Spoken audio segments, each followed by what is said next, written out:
Fact. Intrepid reporter Karl Kochak likes to sink his teeth into the big stories. Rippers, vampires, mossmen, and robots. Fact. When his boss gets waylaid with work, he begrudgingly takes an assignment on a singles cruise. Fact. Though he finds plenty of dogs and more than a few cougars, he ends up hunting bigger game. A werewolf.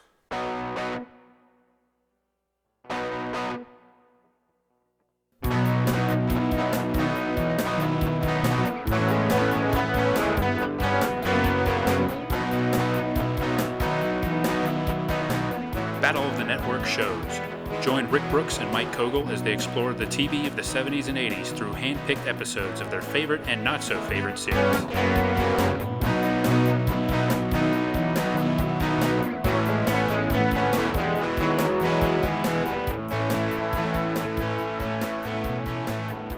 Welcome to Battle of the Network shows. I'm Mike. And I'm Rick. Hello, everyone. And this week we're going to be talking about a cult classic, Kolchak, the Night Stalker. Yeah, Kolchak is a great example of a show that didn't last very long, but people that did watch it seem to love it and remember it fondly. Mm-hmm. And of course, famous for being a huge influence on the X-Files, and not so famous for being briefly remade. Yeah, boy, that didn't take, did it? No, and as my brother jokingly said, Darren McGavin's second most famous role. Which is probably true. Yeah. I mean, I know I've seen him in tons of things, but the only things I know for sure are Christmas Story and this. Yeah, I thought he was pretty good in the original Mike Hammer TV show. And there was a show he was in called The Outsider. I think it was a private detective show that was, I think, kind of notorious for being, it had protests for being too violent. And that's a show I'd really like to see that I've never seen. And he did Riverboat with a young Burt Reynolds. Okay. But Kolchak, I mean, boy, he really seems well suited for this, doesn't he? Yeah. I'm almost having trouble imagining him as Mike Hammer. I can imagine him as a detective.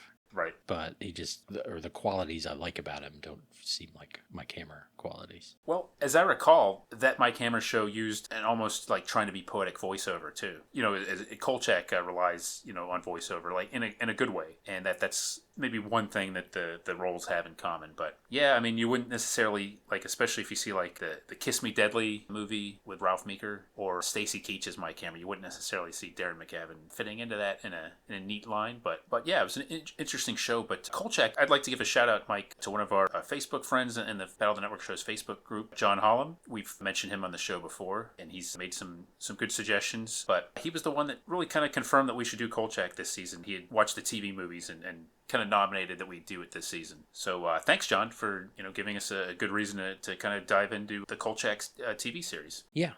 It's not one I've really ever watched. So I knew about it and caught little bits and pieces of it before, but I don't think maybe I hadn't even made it through an entire episode before. So it's been a staple of MeTV for years, and it was on Netflix back in the days when Netflix had tons of licensed stuff. And Sci-Fi Channel used to show reruns of it, I think. And I remember, I don't remember it being on a lot. I think in late night it might have been on reruns, but it only has 20 episodes, so it would have to be like maybe a weekend package or something. But I do remember my dad and my uncle, particularly my Uncle Kevin, although probably my other uncles watch it too, but I remember them talking about this show a lot. I think they were probably about the right age to be maybe not watching a lot of television when this was on, but this would be the kind of show that they might actually watch because it was kind of cool. And they, I think, still have fond memories of it, and they'll still watch it in the reruns, I know, or on DVD or whatever. So it started as a couple of TV movies that were pretty successful. A guy, I think he started out as a journalist named Jeff Rice, wrote a novel, and the novel was bought by Dan Curtis, who had produced Dark Shadows, turned it into a TV movie with Richard Matheson adapting the original source novel, and it turned out to be, I think it was like the highest rated TV movie ever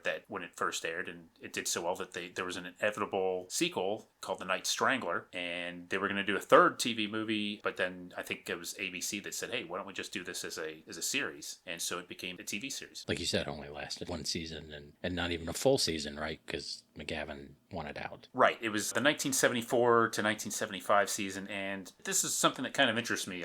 I'm curious to learn more about this. I think Wikipedia and some other places do say that Darren McGavin kind of wanted out and he was disillusioned with the Monster of the Week format. I think he was apparently he was a producer. He didn't get like formal credit, but he had a big influence on the show. Understandably, I think that was one of the conditions for him doing it, was that he would have some creative input. But the one thing I don't understand is, what kind of show did he want to do? If he was unhappy with, like, I can see, like, I've seen some people saying that, the show had a certain formula, and that's one reason, like, I didn't, like, just dig in and watch a bunch of episodes all at once, because I thought, well, based on the formula, it would be easier watching it, occasionally and not burning myself out on it. I found that it's actually pretty easy to watch, in succession. But I looked up the original TV guide when Kolchak premiered, and I'm looking at right now the original display ad for the Friday night in 1974 when it premiered, and it's got a picture of Darren McGavin, like, peeking through something, and it says television's greatest chiller movie becomes a weekly series, The Night Stalker, and underneath it says tonight's monster, the zombie. Okay, now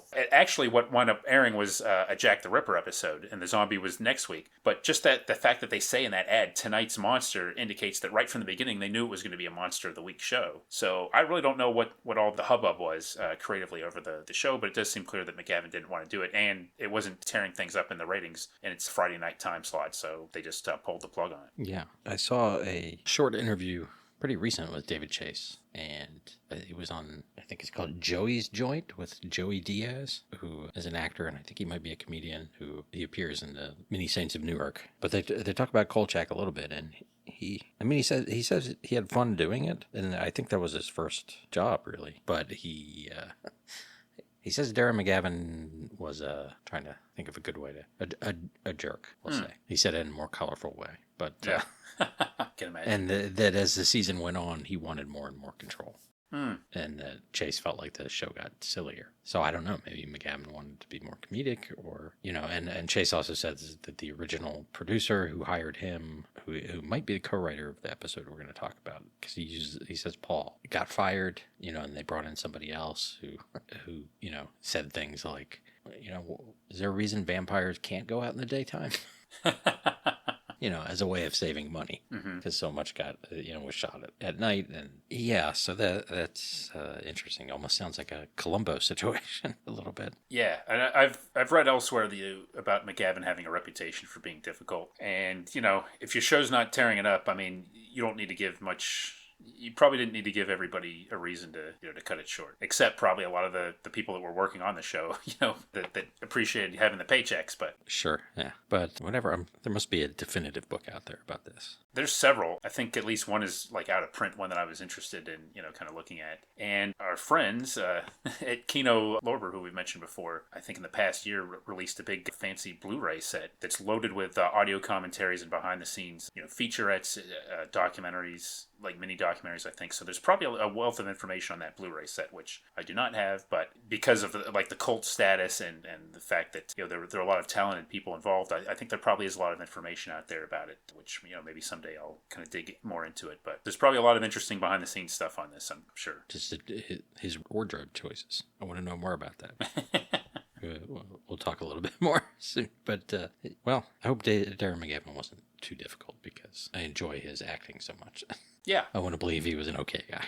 I do. And he's actually like one of the people that, in general, I just, I'd watch him in anything. That's just generally the case. Now, I think as a whole, I think overall Kolchak has maybe a little bit of a mixed reputation. I think even some of the fans I've seen, they won't tell you that all 20 episodes are gems. They'll say that there's a few, lesser ones mixed in it, and that, the show could be a little spotty. So far from what I've seen, I haven't really seen a big drop off in anything. I've enjoyed everything I've seen. And the Night Stalker, the first TV movie, is excellent. That's a really good movie. So for what it's worth, I've found pretty good quality from what I've seen. But it's, and of course, just the nature of the show, an investigative journalist kind of literally in some cases stalking monsters, it's going to be met with, a certain degree of ridicule in some quarters. In fact, Mike, I don't know if you might be interested in this, and our listeners might. I dug up the New York Times from the day that the show premiered. And would you be interested in hearing what their main TV writer at the time, John J. O'Connor, would you be interested in hearing what he had to say about the premiere of The Night Stalker? Well, sure. This is the movie, not the... No, I'm sorry, this is the first episode. Okay. This is the actual TV show. So it's kind of a little blurb in his column. He says, on the basis of 2 successful made-for-TV movies, the network is giving a series to the character of Karl Kochak, Darren McGavin, a reporter for a Chicago news service. Kolchak is fond of bizarre stories involving the supernatural. Okay, so far he's just set up the premise of the show for us. Then he says his first episode, a lumpy mixture of nutty farce and ominous terror, has him matching wits and stamina with Jack the Ripper, the real Jack the Ripper. Ask Kolchak, who'd believe it? Answer, nobody, not even the producer's immediate family. So John J. O'Connor was not fond of the series, I think. But apparently not. That review kind of indicates that he was just not going to like it no matter how well executed it was. And on a side note, also premiering that night were Chico and the Man and Rockford Files. Well, and not preempted by a Bob Hope special. That's right. And he goes in a little bit more detail on Rockford Files, but he does start out by saying, for the severely insatiable, here is still another private investigator. This one played by James Garner, and he closes the piece on the Rockford Files by saying, Mr. Garner's sardonic zaniness can be attractive. In his first episode, he is very funny when the routines work, which unfortunately is only about half the time. And I think he's talking about the effectiveness of the show, not the effectiveness of his routines. But yeah, that's the New York Times on Kolchak. Did he say anything about Chico and the Man, since we're here? He says it's taking a situation cue from Sanford and Son, kind of talking about some of the thematic similarities. And he says that both Mr. Prince, Freddie Prinze, and Mr. Albertson, Jack Albertson, are talented and appealing. Says their first episode, busy with character establishment, is much too frantic. If they get a chance to settle into more substance, Chico and the Man could put Chicanos on the sitcom map. Social progress works in wondrous ways. I'm not even totally sure what he means by that. And then another new show I notice here is Policewoman, which he says this concoction is persistently dull, despite the help of several bloody killings and a couple of rapes.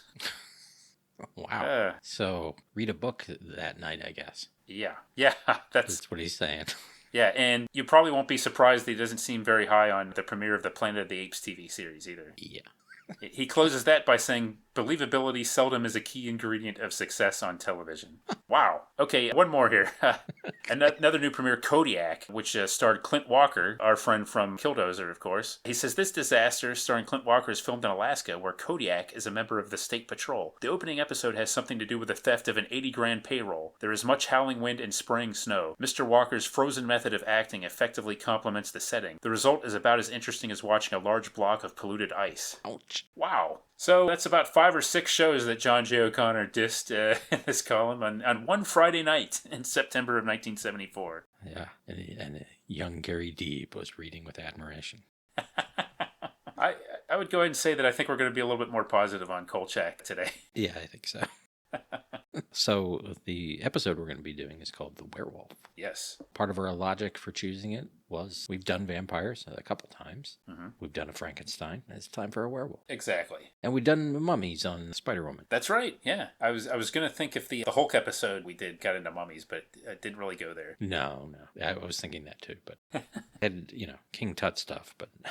Right. No active mummies. No, unfortunately. And this has some cool guest stars, which we'll get into, and written by David Chase and Paul Playton. I guess we know some of the shows it was probably opposite based on that review. Some of them may have been gone by this time already, but this episode premiered November 1st, 1974, which is interesting because it has a little bit of a Christmas setting at the beginning, right? But it aired at the beginning of November. At 8 o'clock, CBS had the Planet of the Apes, which you mentioned. NBC had the Sanford and Son, Chico and the Man combination, and ABC had Kung Fu. Then at 9 o'clock, ABC had the $6 Million Man, which we've talked about here, of course. And CBS had The Graduate, the Dustin Hoffman movie. And then at 10 o'clock, CBS still had the movie. ABC had Kolchak, which we're going to discuss, and NBC did have Policewoman. So that was what was going on Friday. And I think Friday was still considered kind of a tough night to do well on. And I don't think the network showed a lot of confidence in Kolchak by putting it, at 10 o'clock on Friday nights. Yeah, I really wish they had called it the Sanford and Son, Chico and the Man All-Star Comedy Hour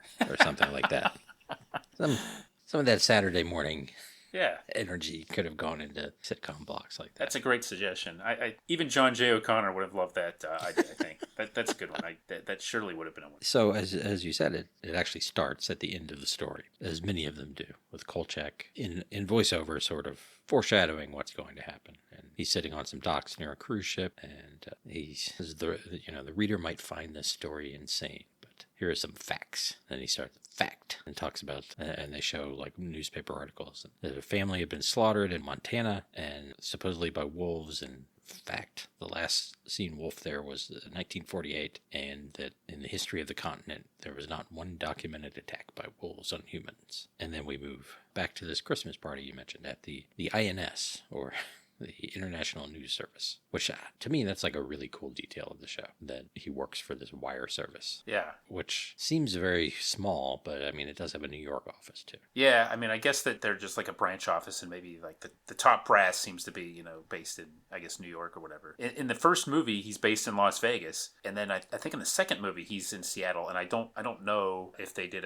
I don't think there was a storyline explanation for everybody going to Chicago. I don't know, but it doesn't matter. I mean, I think it's cool that the show is set in Chicago. I like that setting, and there's not a ton of location shooting, but I guess they did enough to sprinkle throughout the series that you get a taste of Chicago in just about each episode, probably. Yeah, especially when they eat some Italian beef. Yeah. But I did, it amused me that the vampire episode, which I think maybe is the third episode, that he's already goes to L.A.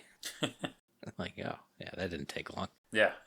Kind of like the later Wonder Woman, where she was always going out of town to L.A. Yeah.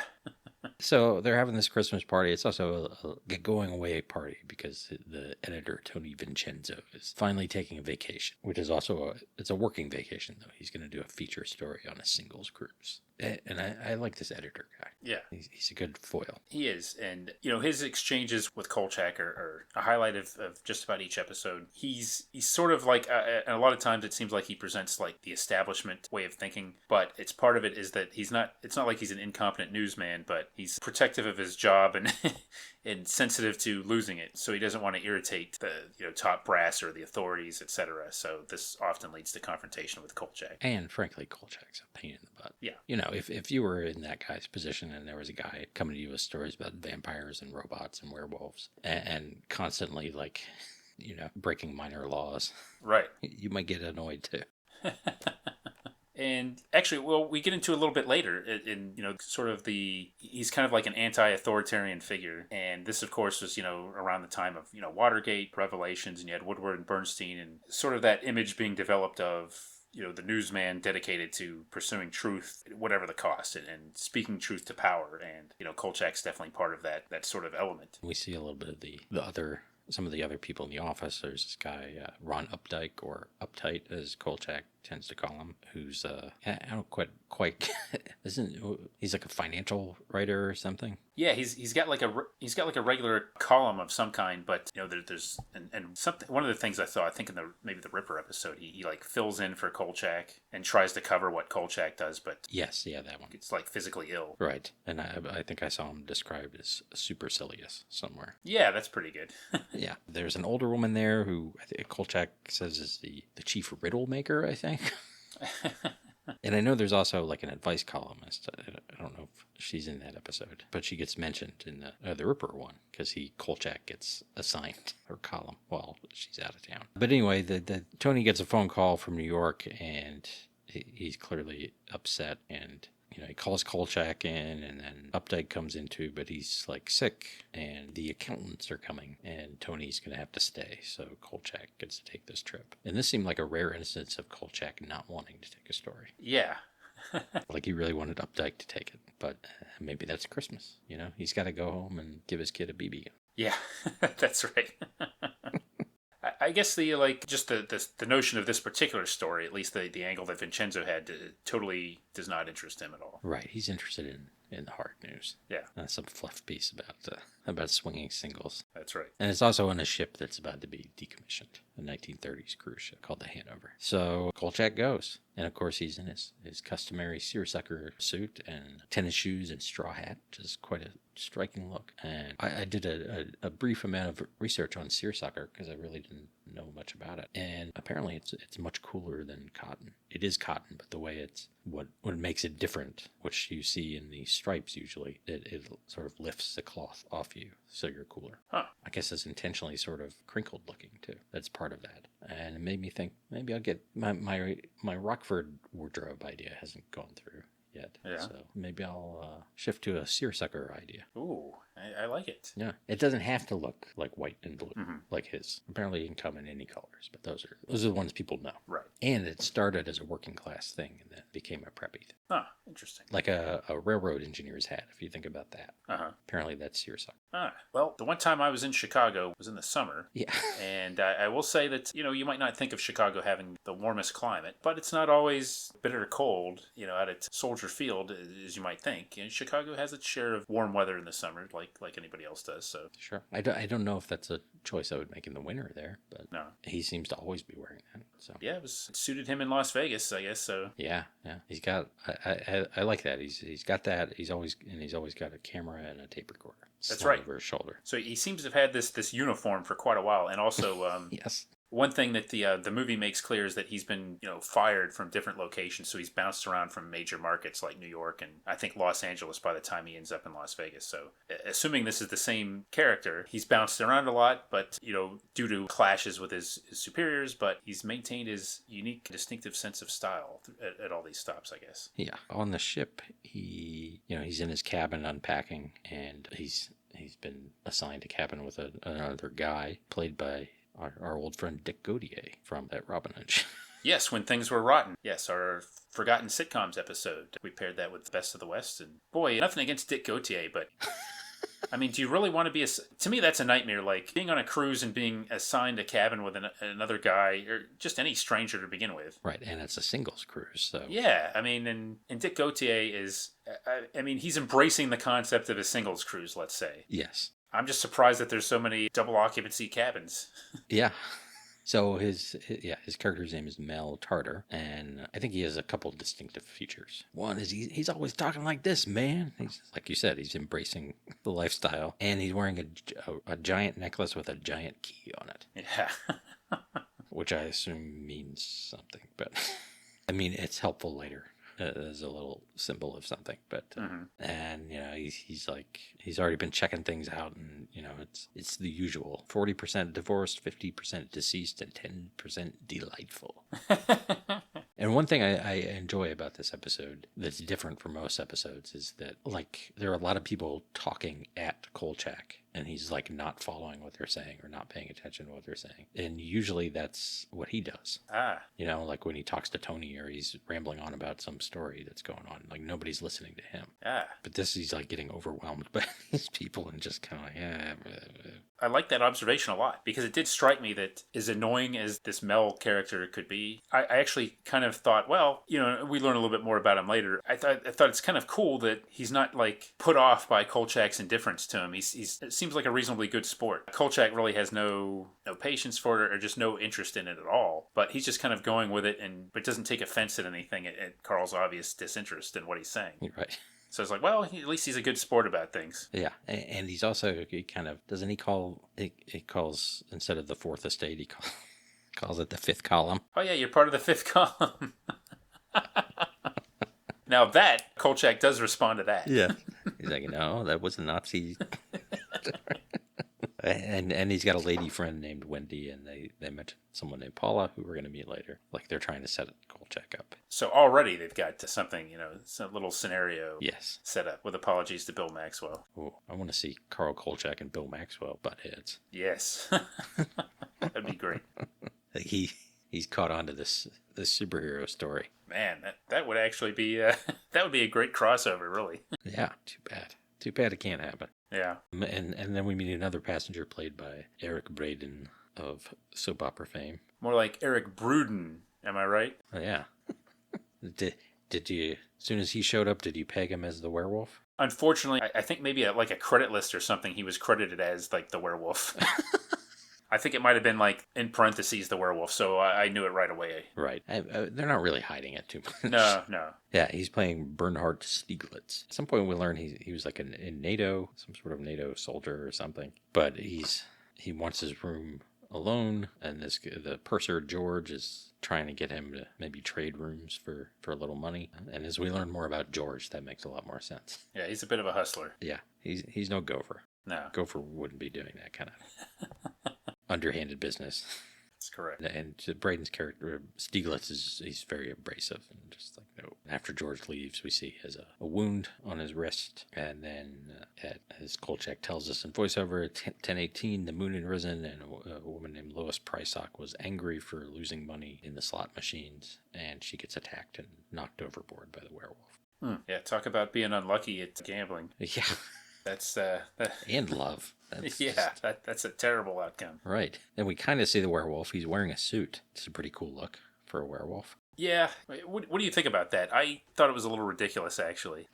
I mean, it's kind of weird. Like, if there were like an action figure of this werewolf wearing the suit, I'd probably want that action figure. But something about seeing it on screen, I almost wish, he had been clad in like a shredded pair of pants or something like that, nothing else. And I'm sure part of it is budgetary and other considerations, but to me, it took me out of it a little bit.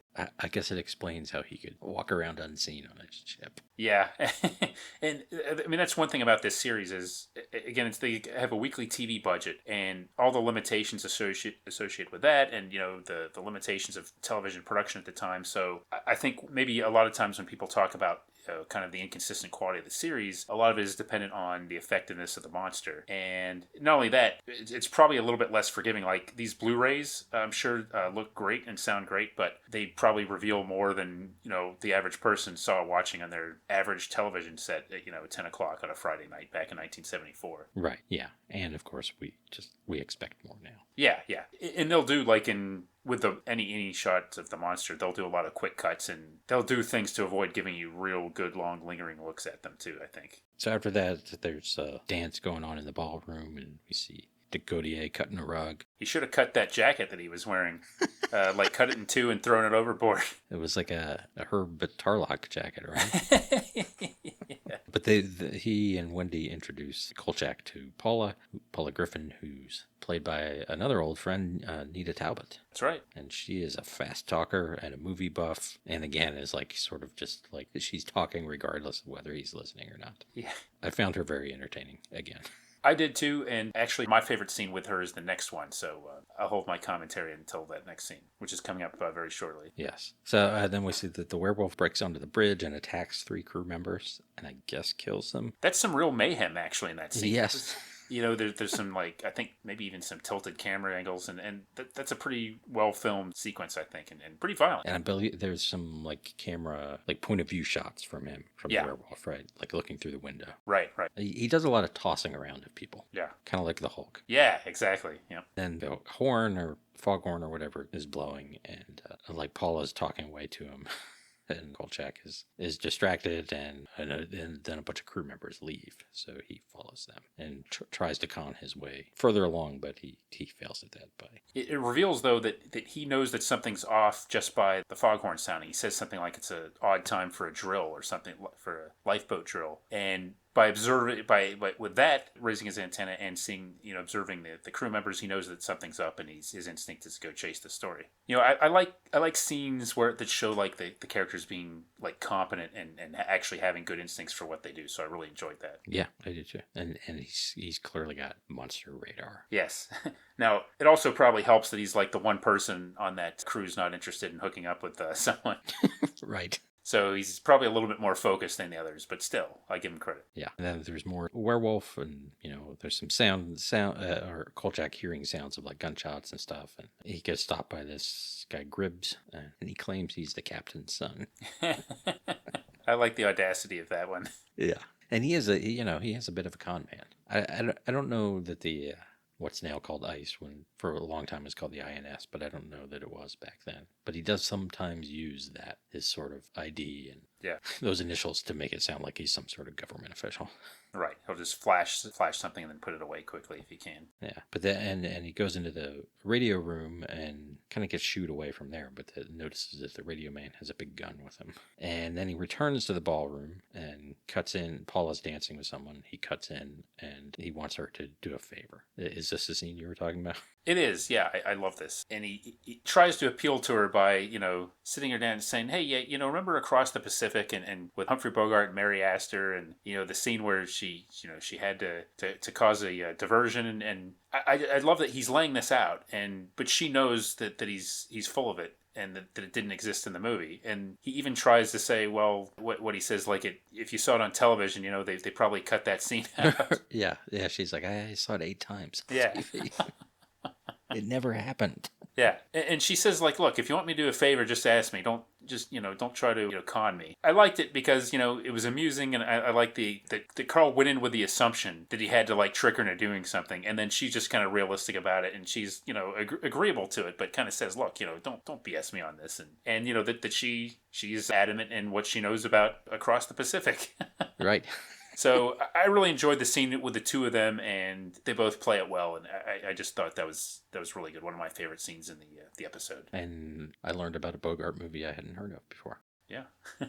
So that she goes back to the radio room, and the radio man's like, I'm swamped, and she says she lost a contact, and then kind of threatens a lawsuit, and so he goes out onto the deck with her to look for this contact, and Kolchak sneaks in and writes down some information, and then we see Paula and the radio man crouching looking for the contact, and Kolchak walk behind them, and she sees them, and then she pretends to find her contact. Yeah, now, this is one of the underrated things that we don't have anymore that we had in the 70s and 80s. I mean, we all talk about how it was easier to do effective plots before cell phones. How about when, people had like big clunky contact lenses and didn't have disposable ones? They had super expensive ones that, it would be a real disaster if you lost them. So you had the classic of lost my contact lens, or more often probably the excuse of losing your contact lens. And, that doesn't really play anymore because, if you lose your contact lens, well, you probably got a box of like 30 at home in the medicine cabinet that you can just go and pull another one out. Yeah. Although, don't they have monthly ones now? They do, yes. Yeah, they've got dailies, monthlies. But, I mean, back then, I think they mostly had permanent ones and probably hard ones that probably felt, like you were putting something really unpleasant in your eye. Yeah. And we see some couples they're going to the swimming pool, which is closed, I guess to swim, although it turns out it doesn't have any water in it. Yeah, they're going to, quote-unquote, swim. Yes. And, that doesn't go well for them. No. More werewolf problems. So now that's 4 people plus the lady that got thrown overboard. Mm-hmm. So that's 5 to me. But then later at the end, he says, 4 passengers were killed. So I don't know. Maybe one of these people survived. Yeah. I'd imagine it wasn't the lady that got thrown overboard. So yeah, you're right. I hadn't noticed that discrepancy. It must have been one of these. Yeah. Although later in the infirmary, we don't really see any of these people. So it must have been a quick recovery. Yeah. Back in his cabin, Kolchak looks at his notepad, what he wrote down, and there's stuff about passengers. They're looking into passengers with possible criminal backgrounds and intentionally maintaining silence. And then Paula comes in and he says they're thinking of turning the boat around and going back to LA. And she's like, what? And then she really loses her contact lens. That's pretty funny. Yeah. He tries to call Tony back in Chicago and can't. The operator won't let him go through. And then she finds her lens and she goes in the bathroom to replace it. And while that's going on, a bunch of sailors run past down the hallway and Kolchak follows. And then she comes back, still talking. And of course, Kolchak's not there, which was good too. Right. And then he's taking some pictures at the pool and he gets attacked by the werewolf and knocked out. And then we get the infirmary and he's waking up there and it's daytime and Stieglitz is there getting checked out by the doctor and complaining of dizziness and blackouts and trouble sleeping. And he mentions that he was in Montana and we find out he was in NATO and that he's not interested in getting any sort of psychological help or neurological help. He just wants painkillers, which the doctor won't give him. Yeah, he's very dismissive of the doctor's legitimate efforts to help him. Yes. And Kolchak overhears some of this, and then he gets taken to see the captain, who gives him a list of orders, which include to cease annoying the crew while they're performing their duties. I like the specificity of that. Yeah. Like, he can still annoy them if they're off duty. Yeah. Desist fomenting trouble with passengers. Stop representing self as the captain's son. Another big difference from the Love Boat, in which the crew is annoying the passengers. Yes. And then he, explains that the maritime code trumps the Constitution, and even threatens to put him in irons. Wow. Yeah. And then after they take Kolchak away, they have the photos that he took, and they're looking at them. Really don't know what they're looking at. Probably because Kolchak's a terrible photographer.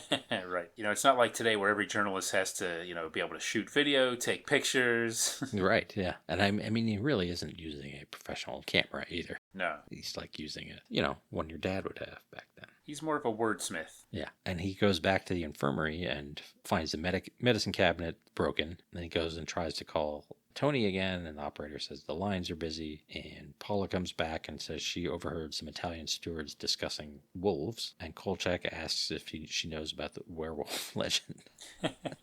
And she doesn't, but then he mentions movies, and she says something about silver bullets, and that gives him an idea. Yeah, it's funny, like he's drawing on her movie knowledge.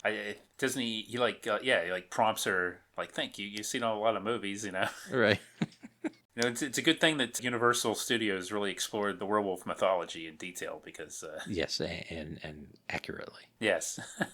Like, what if it turned out it should have been platinum bullets? Yeah, then would have been in trouble. Yeah. So he goes and he gets George to do something for him, and we also see a scene of Stieglitz injecting himself with painkillers, and he's got a bunch of chains. So I mean, I don't think they were trying to be mysterious about who the werewolf was, but no, I mean, just his eyebrows alone. That's true. So then we see Kolchak back in the cabin, and he brings some pots with him. And Mel and Wendy are there making out. Again, that's why you don't want a roommate. Yeah, that's right. I mentioned there's going to be a big costume party later, and he thinks, that's why Kolchak has the pots. And says, asks him if he's in some kind of Visigoth trip. And Kolchak, said, oh, there won't be a ball. And then Wendy's going to go as Lady Godiva and Mel as Peeping Tom, which that all seems very weird. And then at some point during this conversation, we learned that they used to be married and they got divorced, and now they're having the best time. Yeah, well, some people it works like that, I guess. Yeah. Also, Kolchak had asked if there's a priest on board, and Mel says that getting splice isn't the object of the cruise. Getting your chimes wrong is. That's a colorful way to put it. Yeah, but there is, quote unquote, some cat who flunked out of divinity school. Yeah. So they go looking for him. And Paula was able to call Tony from her cabin and got some information and finds out about this attack in Montana, and that there was also this NATO team in Greenland that got attacked the month before, like exactly 1 month before. And one soldier survived. And then Kolchak tells her to stay in the room. He runs into George in the hall, and George wants $50. He's got some bad vibes, so they come back into the cabin and to make the exchange, and he has a bunch of silverware, but it's not sterling silver, so it's no good. He says the only real silver on board is the buttons on the captain's dress uniform. So then we see, Kolchak's like crawling around in the captain's quarters. Yeah, almost like he's looking for a contact lens. Yes, yeah. I still don't know what he's doing, actually. The captain comes in, and Kolchak tells him about the werewolf, and Captain... they just think it's a psycho who has either fallen overboard, committed suicide, or has some serious injuries and has crawled away to die. Yeah, it's crawled away to die. I like that one. And Kolchak's like, or it's the moon. Yeah. The captain calls for security, and then Kolchak turns the tables on him and lists a bunch of orders. That all security personnel be armed with silver bullets, blessed not in English by a priest, and all passengers and personnel restricted to cabins with doors bolted before moonrise. And the captain just take it below. And then Kolchak threatens them with his editor's name, and somehow that kind of works. Yeah, I was a little confused by that. Confused and impressed. Apparently Tony Vincenzo has a lot of stroke. Yes, just like maritime law overrides the Constitution, editors override ship captains. Wow. Yeah, I guess so. It's the law of the sea, man. Yeah, I would not have guessed that pecking order, but I'm not arguing with it. But admirals, interestingly, overrule editors. Ah, okay. But publishers overrule admirals. Wow. Yeah, maritime law is very confusing. Yeah, and Kolchak's all the way down there in the bottom. Yeah, reporters. Reporters are right there with guys who swap the deck. So, but then they take Kolchak away, and then the captain is considering trying to outrun the moon. Mm. And then he goes to the closet to change and finds his buttons are missing. So when we see Kolchak, he's heating up one of the pots with a blowtorch to melt that silver, and George is just standing there counting money, and Paul is holding a shotgun, and then Mel brings back the failed priest J. Remy. He's just wondering if this will take long, because he's invested a lot of time in some young lady. Yeah. Kolchak just wants him to bless this over, or say something in Latin. And then afterwards, I think they're leaving, or he's about to leave, and he's like flirting with Paula. And then we see Stieglitz chained up and starting to change into the werewolf.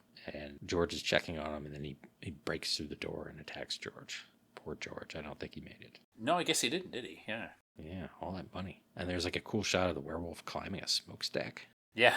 And all these sailors like shooting at him, and the foghorn goes off, and he freaks out, and then he zip lines down to the deck. I mean, it's a good thing that so many of these passengers are distracted because, you got gunfire, you got people screaming, a lot of stuff that, even on a busy cruise ship, I think would stand out in most circumstances. Right. But it is interesting, that's like one of the, at the time, like a lowly crew member saw this werewolf ziplining, and then later when he became big muckety muck at the cruise lines, proposed doing that on cruise ships, having zip lines. Yes. It's like, I saw a werewolf do it once. It's the wave of the future. Yeah, well, it's I guess better that than come up with a scheme to let passengers become werewolves. Yeah.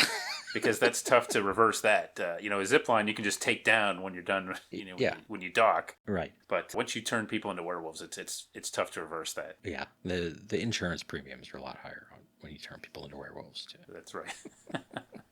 And there's a lot of Kolchak loading shotguns, or loading shells with silver, and then loading the shotgun, and the werewolf causing mayhem. Fortunately, poor Mel didn't make it either, which Kolchak identifies him by taking his key necklace off. That's sad way to go. Yeah, it is not what he was hoping for when he signed up for this cruise.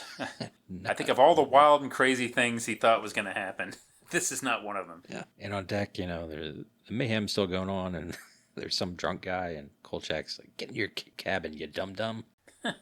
And finally, after a couple misses, Kolchak shoots the werewolf at close range, but it's still going, and he chases him, and then Kolchak's hanging off a railing, and they struggle, and Kolchak grabs his collar. See, that's why he's wearing a suit. So Kolchak could grab his collar. Yeah, I see. Yes, and pulls him overboard. That's that David Chase touch, I'm sure. That he anticipated the third act difficulty. There's a lot of discussion about that. Yeah, but how does he kill him? What if he's wearing a tie? Yeah, let's put him in a suit, then we save money. And then Kolchak's back to sort of reporting on this. At the end, the body was never recovered, and all the evidence was scrapped when they scrapped the ship. And this is where he says 11 crew and 4 passengers were attacked. It's not known how many died. The injured disappeared to Switzerland to get some sort of treatment. That's kind of...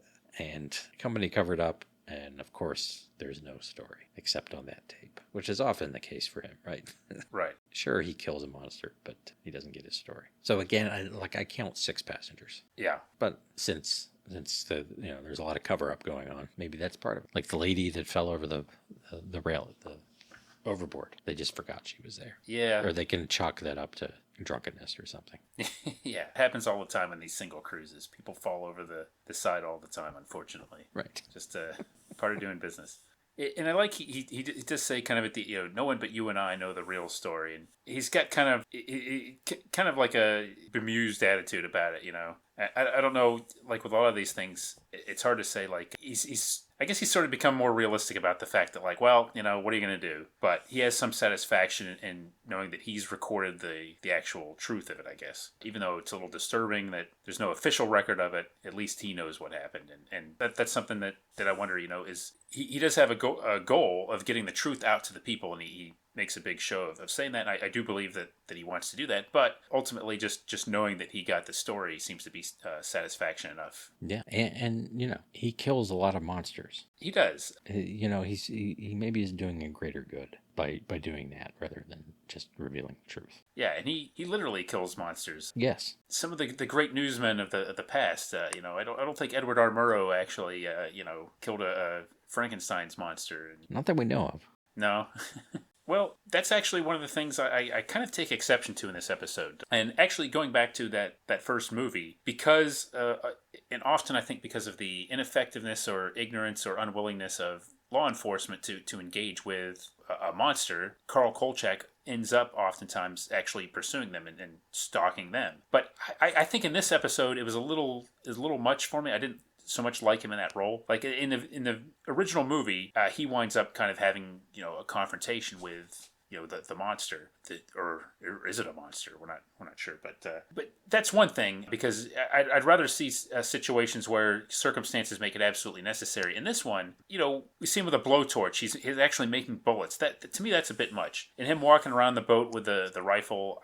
I don't know. I would have liked to have seen somebody on the crew, like one sympathetic crew member, to kind of help him and Paula out, to kind of take that role, To me, it's a little bit more effective when Kolchak is just looking for a story and kind of dealing with it, as opposed to really literally being a Night Stalker. And one of the things I like about some of the other episodes, and actually in this episode he does, he's not a superhero, don't get me wrong, but I like the fact in other episodes there's times where he yells, he gets scared, he's creeped out by things, and he's pursuing the story and he wants to find out what happened, but he's actually like really unsettled by things. And this one, it went a little bit too far the other way, with him just like stalking this werewolf, although he's clearly disturbed by that when he's actually time to confront him. It's he shows some fear. But I prefer a little bit more dialing down with him being kind of like the action hero. But I can see that, yeah, because sometimes it's just in his pursuit of the truth, he gets attacked or something. Yeah. Or, well, like in the vampire episode, he's prepared. Maybe because he had encountered a vampire before. So he seems to have brought stakes with him to LA. I guess, those can go through airport security, especially in the 70s. But, you mentioned him being afraid sometimes, and I think other than his sort of distinct way of delivering lines, I love Darren McGavin's physicality. Like, he has a sort of exaggerated physicality sometimes, like almost like a cartoon character.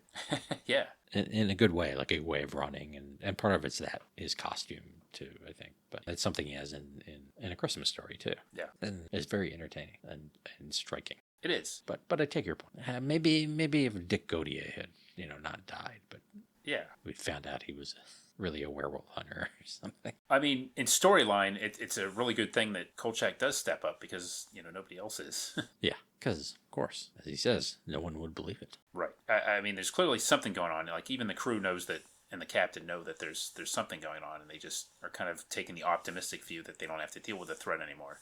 Right. Yeah. Like some of the other ones, I think, like the Jack the Ripper, I think people just don't want to believe what's happening, even though it is. Because that Jack the Ripper is sort of a supernatural and doing things like crushing cars.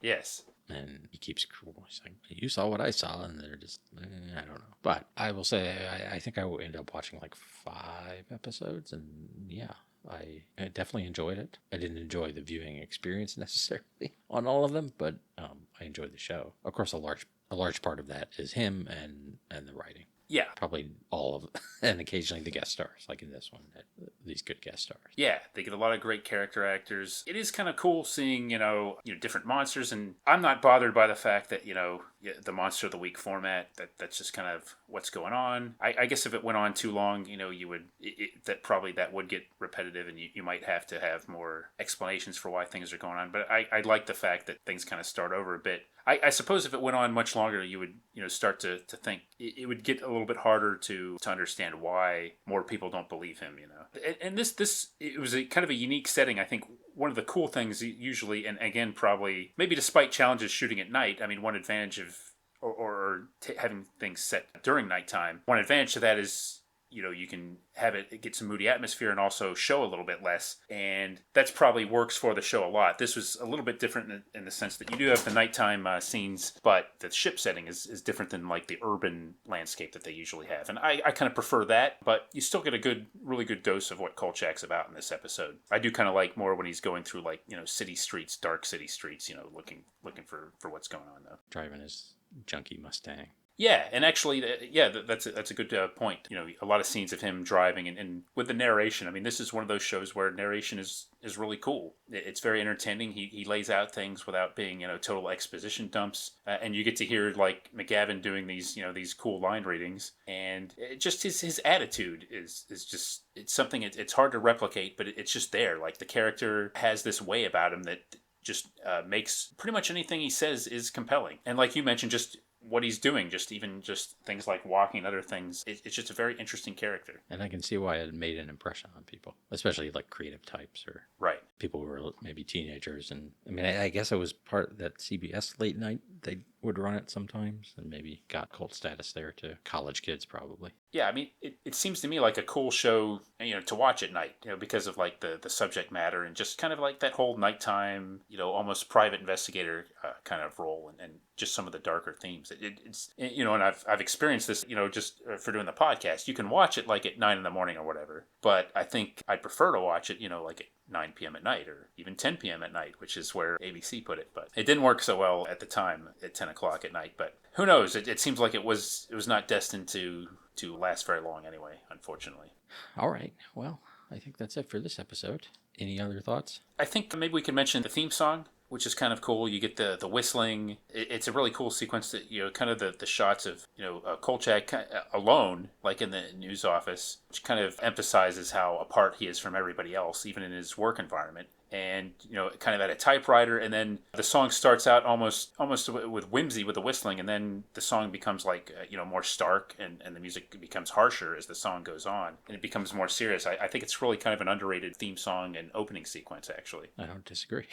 Yeah, but yeah, I just think it's, like I said, the writing, the characters, the monster themes, and one of the great TV characters is Karl Kochak. And however, whatever was going on behind the scenes, I would have liked to have seen more of that character, and that's why I'm going to watch more of the show, I think. All right. Well, if you have thoughts on Kolchak, you can let us know at mailbag@battleofthenetworkshows.com. That's an email. Or leave a comment on our website, or maybe join our Facebook group if you're not already a member.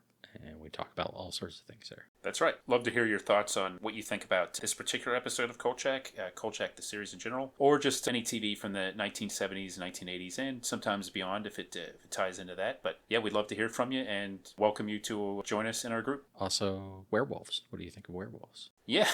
Are there any great TV werewolves? Fangface? Maybe Fangface, yeah. Vampires seem to be all over the place. Werewolves less so. They're a little bit less romantic, I guess, than the classic vampire, aren't they? Right. Danny DeVito, he's a werewolf, right? I think that was debunked several years ago. All right. Well, hopefully this episode will come out and not be quashed. Yes. By some sort of authority who wants to keep werewolves a secret. Well, even if someone tries to do that, you and I will know the truth. That's right.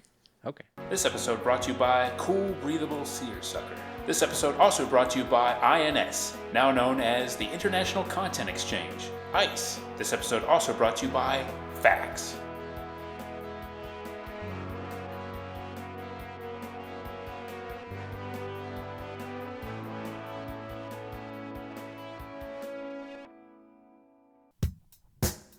Join us next time for another exciting episode of Battle of the Network Shows. Learn more, leave feedback, and suggest future episodes at battleofthenetworkshows.com. Follow us on Twitter at BatNetShows, and like our Facebook page, facebook.com/Battle of the Network Shows.